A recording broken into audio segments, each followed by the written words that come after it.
மக்கள் இருக்கிறார்கள். அதெல்லாம் குறிப்பிடலாம்.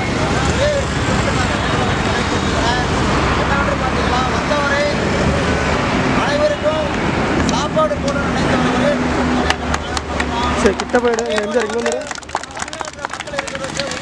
வாய்ஸ் கேட்க மாதிரி தெரியடா கிட்ட போ சைலண்ட் என்ன இருக்குக்கா இன்னும் முன்னாடி போ எம்ஜிஆர் இன்னும் கொஞ்சம் கிட்ட கூட போய் எடுத்துக்கா தங்கள் தட்டில் வைத்து தாங்கள்